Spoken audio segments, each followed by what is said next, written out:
My name is Ariel Mercurius, and today I will be talking extensively about Ghosts of Yotei, its setting, and the historical elements that heavily contribute to the hours of content in this virtual world.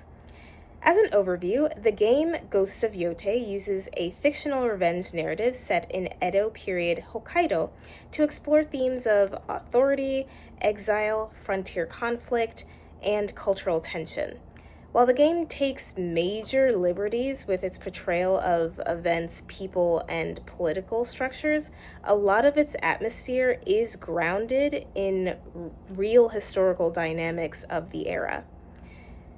These include the treatment of the indigenous Ainu people, the political tensions of the Edo period, the presence of outlaw warriors and rogue daimyo in northern Japan, and the relationship between the Matsumae clan and the northern territories. These elements form the backdrop of the game's world, and they provide useful points of comparison between the game's fiction and the documented history of early Edo Japan. I should preface this by saying that this game is massive. It has hours and hours and hours upon hours of content packed in together, so I can't touch on everything, but I will be touching on the main overarching things that Ghosts of Yotei highlights the most. So let's start with the overarching setting and the historical time frame. Ghosts of Yotei takes place in Ezo, the region corresponding to modern-day Hokkaido in the lands around Mount Yotei. We know from dialogue that the events of the game happen explicitly sometime after the Battle of Sekigahara. This situates us somewhere in early Edo period when Tokugawa Ieyasu consolidated power and many defeated or displaced warriors fled northward in search of employment and or safety. These are features that the game reimagines through its main antagonist and his outlaw followers. So let's move on to the actual story the game is telling. We center on our protagonist, the female warrior Atsu. As the story goes, Atsu's father, Kengo, was a swordsmith and a warrior who served under the game's interpretation of a daimyo by the name of Lord Saito. After fighting alongside the Takeda at the Battle of Nagashino, and forces crippled by none other than Oda Nobunaga in the process, Saito and the remainder of his clan were essentially exiled to Ezo. Kengo, somewhat seeing the writing on the wall here, essentially deserts the clan and settled down in Ezo to start a family. Saito, on the other hand, still wanted to continue warring against the South and held a grudge against Kengo for essentially deserting him. So he decides to make an example of him by instructing his trusted warriors, the Yotei Six, to kill Kengo, his wife, and his two children. They end up stabbing Atsu to a ginkgo tree and setting it on fire. However, Atsu survives and spends the next 16 years training and fighting as a mercenary in the south, even fighting in the Battle of Sekigahara against Tokugawa Ieyasu. She then returns to Ezo, having completed her self-training to finish her revenge. Her brother also does barely survived, being saved and healed by a samurai, and he joins the Matsumae clan.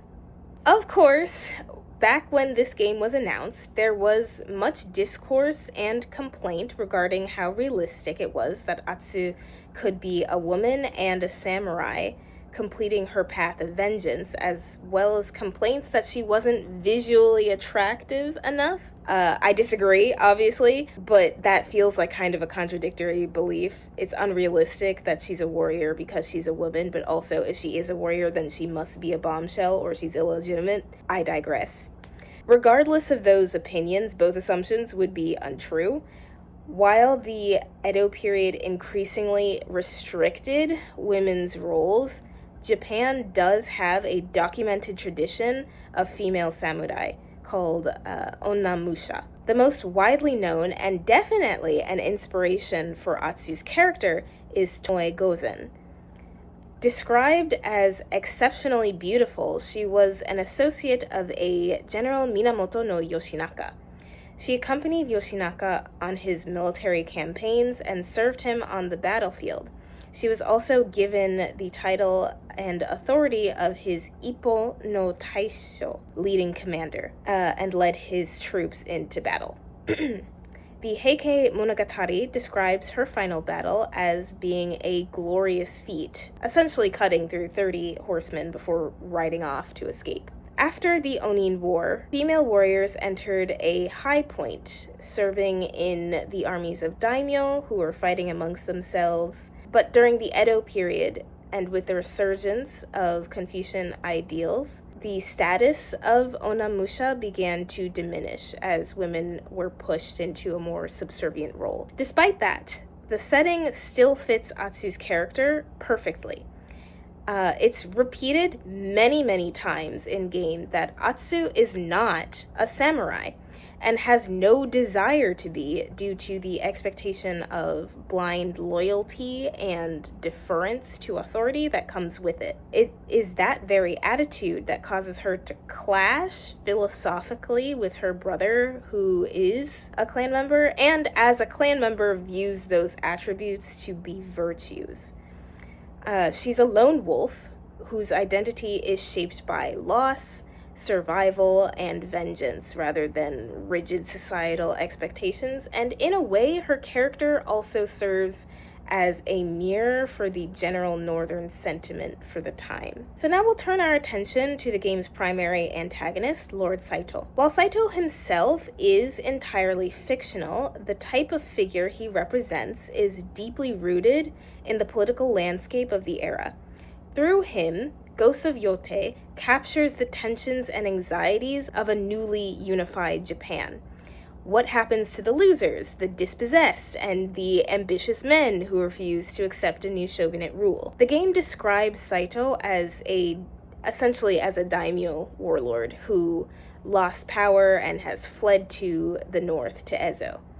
Discontent with the shogun and the warriors of the south, Saito, with his surprisingly vast number of clan member outlaws, seeks to become shogun of the north through both covert and very aggressive means. Historically, this is not impossible to imagine. Many defeated daimyo or more ronin and disbanded soldiers would flee to peripheral regions where the early Tokugawa state had weaker control, and Ezo was sparsely controlled, making it ideal for this purpose. The Saito clan's behavior reflects real patterns of exploitation. We're shown in-game that his outlaws and their antics are causing upheaval for the settlers and indigenous Ainu people who inhabit the land.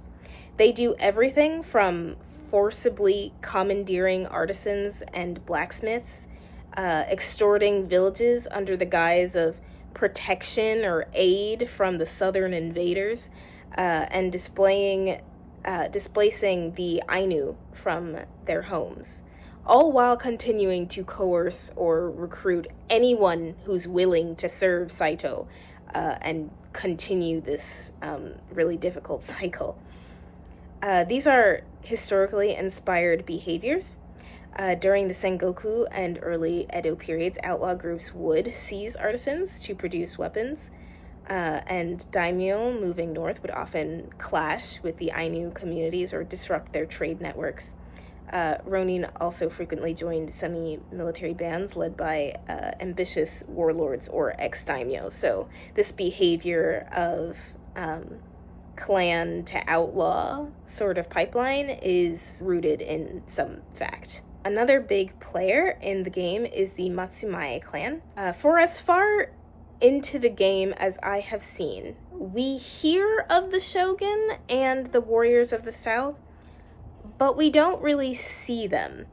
The Matsumae clan appears as the official representatives of Tokugawa power in Ezo, tasked with containing Lord Saito and restoring stability to the region. This clan actually did exist, and this portrayal is broadly consistent with their role during the early Edo period, even if the game simplifies the complexity of their position just a bit.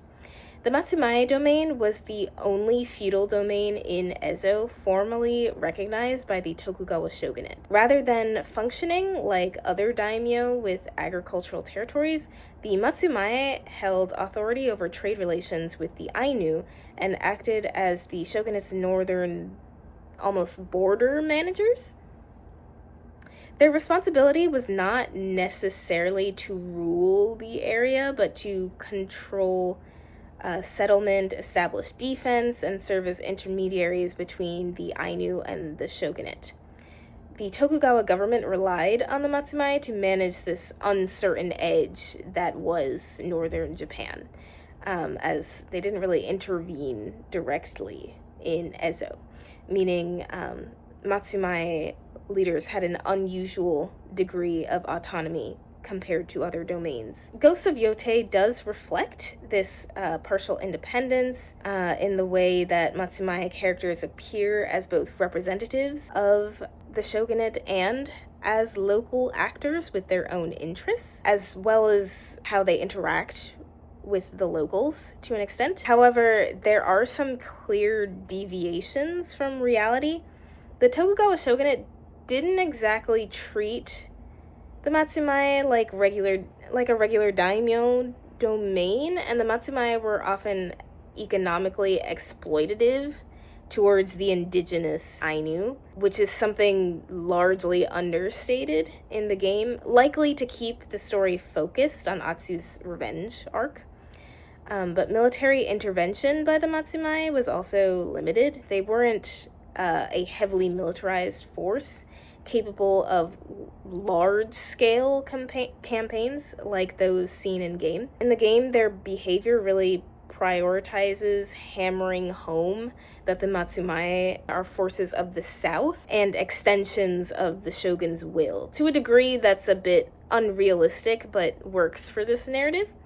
They mostly exist to be polar opposition or a foil to Lord Saito and his outlaws, but they're still a very interesting and I think a very vital inclusion to the setting that this game is building off of. That brings us to our last players, the Ainu.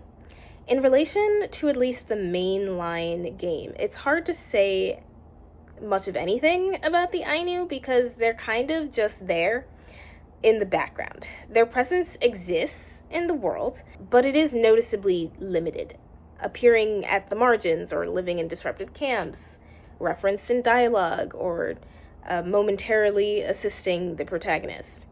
There's a quest line named Heart of an Ainu, where Atsu does visit an Ainu village and helps an old woman by the name of Kaeka the Weaver. Upon completion, you do gain Ainu robes as a new armor. You might notice that armor is a big thing in this game. There's tons of different armor. There is an Ainu set. These robes are then evolved or leveled up by finding Ainu artifacts and taking them to Kaeka. So there was some controversy surrounding the limited Ainu interaction, and while I understand why people were upset about the lack of focus on this indigenous minority group that's native to the land and era that the story takes place, I also understand exactly why it is the way that it is. Around the period the game was set, most of the Hokkaido Ezo area was still primarily Ainu territory and was culturally and economically distinct. They weren't as meek and passive as the game portrays them to be. They're also shown to be, in the game, displaced victims of upheaval, but we only really get that information from seeing their empty camps with artifacts or occasional conversations where they'll say something vague along the lines of, oh, this conflict will bring us trouble. Ainu characters are also really shown as separate, almost aloof from both Saito's forces and the Matsumae, but the game still kind of treats Ezo as the backdrop for this specific conflict rather than as an Ainu homeland. I understand why this would be frustrating, but I think it's important to remember that as cool as it would have been to have an Ainu story, this is not an Ainu story. This is Atsu's story, a warrior samurai revenge story that simply takes place on Ainu land.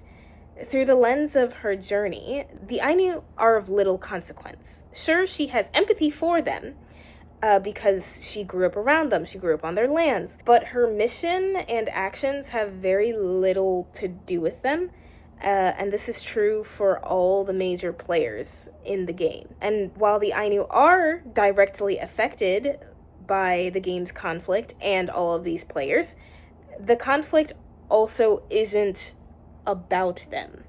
So it wouldn't make much sense to give the Ainu that much more spotlight from a game design point of view. But it is a detail that further separates the game from a more precise portrayal. Where the game does succeed is in its visual and material representation of the Ainu people and their culture. Think clothing, traditional garments, patterns, or ornaments. Take, for example, the kimono-like robes with the geometric embroidery and blue and white coloring in the heart of an Ainu armor, which is reminiscent of real traditional Ainu clothing, as well as the headscarf that Atsu is seen wearing as part of the armor. Or you can look at the traditional tattoos, I believe named shinue, usually around the mouth or the fingers, the arms, or the back of the hands, donned. You can see them donned in-game by Kayaka the Weaver. In Ainu culture, they carry great importance, usually seen on women, symbolizing beauty, protection from evil spirits, maturity, as they often start small and then get bigger as they expand as you grow, and sometimes health. It could be argued that Ghosts of Yotei is incorporating indigenous presence aesthetically, while not fully integrating their political and cultural perspectives into the narrative more thoroughly. But I don't think this invalidates the game's approach, but it is a point that is worth discussing and debating over. In conclusion, Ghosts of Yotei is not a documentary, nor does it attempt to entirely recreate early Edo period Ezo with perfect accuracy. Instead, it uses the historical setting and the tension between outlaw, daimyo, and shogunal authority as a narrative lens. What makes this game compelling for historical analysis is the way it weaves recognizable elements of the early 17th century into a stylized revenge narrative. In the end, what Ghosts of Yotei offers that is more than worth analyzing isn't necessarily a faithful historical portrait, but a historically informed portrait of a fictional world with selective accuracy, but grounded in real conflicts, social hierarchies, and social dynamics. I think for audiences that are unfamiliar with Japanese history, this could be a great starting point to get interested, or even for people who do have interest from surface level to deep. It's also a very fun exercise of looking at which elements inspired these game designers to create this world and move ahead with it.